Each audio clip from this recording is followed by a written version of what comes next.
À 6h16, Europe 1 vous répond, Thomas Soto. Tourner et se retourner dans son lit en cherchant en vain le sommeil. Ce matin, on va essayer de mieux comprendre les insomnies en essayant pour le coup de ne pas vous endormir. Bonjour Joël Adrien, vous êtes médecin, directeur de recherche à l'INSERM et auteur d'un livre qui sortira dans quelques jours, Mieux dormir et vaincre l'insomnie. C'est publié chez Larousse. L'insomnie, le fait de ne pas dormir déjà, c'est dans la tête ou c'est physiologique ? Bonjour, c'est les deux choses en fait. C'est forcément dans physiologique parce que dans le cerveau, on a deux systèmes qui sont constamment en compétition, un système d'éveil, un système de sommeil. C'est comme un interrupteur, quoi, jour-nuit. Voilà, alors il faut que, alternativement, l'un ou l'autre l'emporte, de préférence le système d'éveil le jour et le système de sommeil la nuit. Et qu'est-ce qui détraque l'interrupteur ? l'interrupteur Ce qui règle alors ? ces systèmes, les interrupteurs, ce sont les horloges biologiques. Et ça, c'est quelque chose qui est en général ignoré et le mode de vie actuel malmène énormément nos horloges biologiques, ce qui fait que les troubles du sommeil et notamment l'insomnie sont très répandus puisqu'un tiers de la population va en souffrir. Parce que qu'est-ce qu'elle nous dit si on lit le mode d'emploi, là, les horloges biologiques ? Qu'est-ce qu'il faut faire ? Qu'est-ce qu'il faut respecter ? Par exemple, l'horloge biologique, elle est très sensible à la lumière et à la lumière blanche-bleue. Donc la lumière des ordinateurs notamment. Ce qui fait que si on s'expose à la lumière des ordinateurs le soir, l'horloge biologique, elle va comprendre que c'est le jour. D'accord. C'est pas du tout le moment de dormir. Pas d'ordinateur dans le lit avant de se coucher, Alors, par exemple. surtout, les écrans n'envahissent pas le lit ni la chambre à coucher. Valable pour les télés ou pas ? Pas pour les télés parce qu'on est beaucoup plus loin et puis l'écran est beaucoup moins lumineux, il n'est pas de couleur blanche. Que j'avoue, moi, il m'est arrivé de m'endormir quelquefois dans la télé le soir, hein. Je suis un peu claqué. Mais... Oui, voilà. Bon, la télé, c'est moins, ça dérègle moins l'horloge biologique, mais la lumière des écrans, c'est un gros problème actuellement. À partir de quand, de combien de nuits blanches, de quelle fréquence on peut parler d'insomnie, docteur ? On considère l'insomnie comme 3 nuits par semaine, 3 nuits difficiles par semaine. Et elle est chronique, c'est-à-dire elle est installée dans la durée si elle a duré plus de 1 ou 2 mois. 1 ou 2 mois. Et une insomnie, c'est quoi ? C'est le fait de ne pas dormir pendant 1 heure ou c'est vraiment la nuit blanche ? Alors, il y a plusieurs difficultés. Soit on a du mal à s'endormir, soit on se réveille plusieurs fois pendant la nuit et on a du mal à se réendormir, soit on se réveille beaucoup trop tôt par rapport à l'heure désirée, 2 heures plus tôt, soit on se réveille avec l'impression de ne pas avoir dormi. Le réveil fatigué. Voilà. Est-ce qu'on peut dormir peu, mais bien ? L'insomnie, c'est pas forcément lié au nombre d'heures de sommeil. Absolument, ça c'est une très très bonne remarque parce que la plupart des personnes pensent qu'ils ont une durée de sommeil incompressible.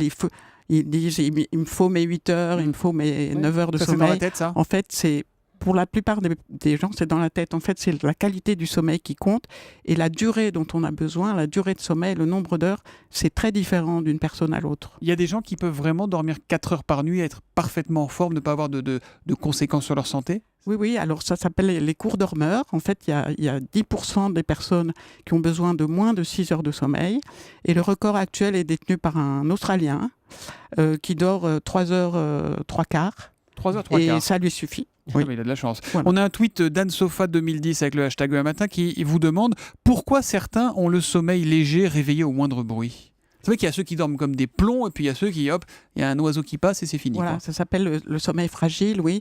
En fait, tout le monde peut être réveillé par un bruit à l'extérieur, mais le seuil de réveil est on est plus ou moins sensible à ce réveil. Et en fait, si on a un sommeil léger, on va être réveillé plus souvent par le moindre bruit. Mais on se repose moins bien quand on a un sommeil léger ou oui, pas ? Oui, on se repose moins bien, c'est moins reposant. Mais les mères de famille connaissent bien ça parce qu'il y a aussi le fait d'être attentif au bruit. Au bruit, une mère de famille va entendre le bruit des pleurs de son enfant, mais elle ne va pas entendre la voiture qui passe. C'est vrai que les pères entendent souvent moins le bébé qui crie dans la chambre d'à côté, toute ressemblance, etc. Ils ont l'ouïe moins fine. Physiquement, ça nous marque, ça nous détruit la santé de ne pas bien dormir ? Alors, on ne sait pas si ça nous détruit la santé, mais c'est lié. Enfin, en tout cas, ça détruit la qualité de vie parce que le lendemain, on se sent moins performant, on se sent fatigué, on peut être irritable, on a des troubles de l'humeur. Et on sait que l'insomnie est liée à des troubles comme de l'hypertension, des troubles psychologiques. Alors, on ne sait pas, on sait pas, mais dans les enquêtes, on sait que c'est lié. Alors après, parler de causalité, c'est difficile. Docteur Adrien, aux insomniaques qui angoissent au moment de se mettre au lit, vous recommandez quoi ? Parce que quand on regarde le plafond et que les yeux ne veulent pas se fermer, on a beau compter les moutons, il y en a beaucoup, mais on n'arrive jamais au bout, quoi. Ce qui est recommandé, c'est de ne pas se coucher avant d'avoir sommeil, déjà. Parce que la plupart des insomniaques se disent « bon, j'ai mal dormi la nuit dernière, donc ce soir, je vais aller me coucher plus tôt ». Ça veut dire qu'on ne se couche pas pour la bonne conscience. On ne se couche pas en disant « là, demain, j'ai une grosse journée, il faut que j'aille au lit ». Ça sert à rien. On ne peut pas anticiper le travail. L'endormissement, il est réglé par l'horloge biologique. Donc, il faut écouter son horloge biologique, écouter les signaux du sommeil et aller se coucher seulement à ce moment-là. Parce que sinon, on ne s'endort pas, on a des idées qui vous trottent dans la tête et ça empêche encore plus. Ça alimente le moteur. Et vous n'avez pas un truc facile qui marche à tous les coups, vous ? Alors, ce qui marche à tous les coups, c'est de vraiment respecter son horloge. Et c'est difficile, il faut vraiment s'observer. Et actuellement, on propose des aides aux insomniaques, justement basées sur ce type de conseils. Ils ne sont pas les somnifères et tout ça. Voilà, on les accompagne vraiment dans la gestion de leurs troubles et c'est très efficace. Est-ce que l'insomnie, ça arrive aussi chez les enfants ? C'est rare, mais ça arrive aussi chez les enfants, oui. Et ça se traite comment ? Parce qu'on ne va pas leur donner des cachets, j'imagine. Du sirop ? Non. Le sirop, il y a des sirops ? Non. Oui, il y a des sirops, mais non. Avant, on mettait du calva dans les biberons, mais non, on fait plus ça.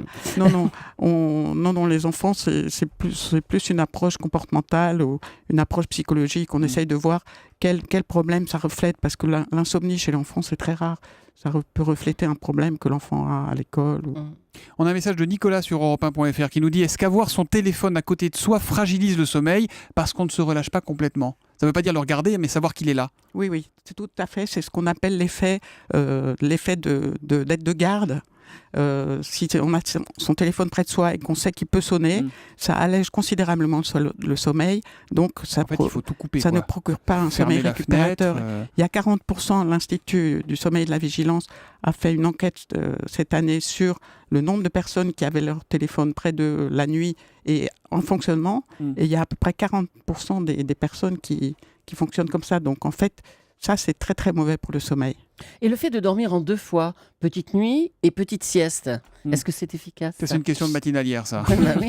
si le rythme de travail, le rythme socio-professionnel l'impose, oui, c'est une bonne façon de s'adapter, parce qu'il faut toujours faire un compromis. On est obligé de faire un compromis entre notre rythme de vie et notre horloge. Donc, dormir en 2 fois, si c'est bien réglé, si c'est régulier, c'est bien. Dernière question, rapidement. J'ai remarqué que lorsque je suis très fatigué, moi, je dors moins bien. C'est possible, ça, ou pas ? Ou c'est la tête qui ne va pas ? Non, c'est la tête qui ne va pas. C'est possible que quand on est vraiment fatigué, il faut différencier la fatigue et le sommeil. C'est possible que si on est vraiment fatigué, on a un peu dépassé les limites de toute la régulation des horloges.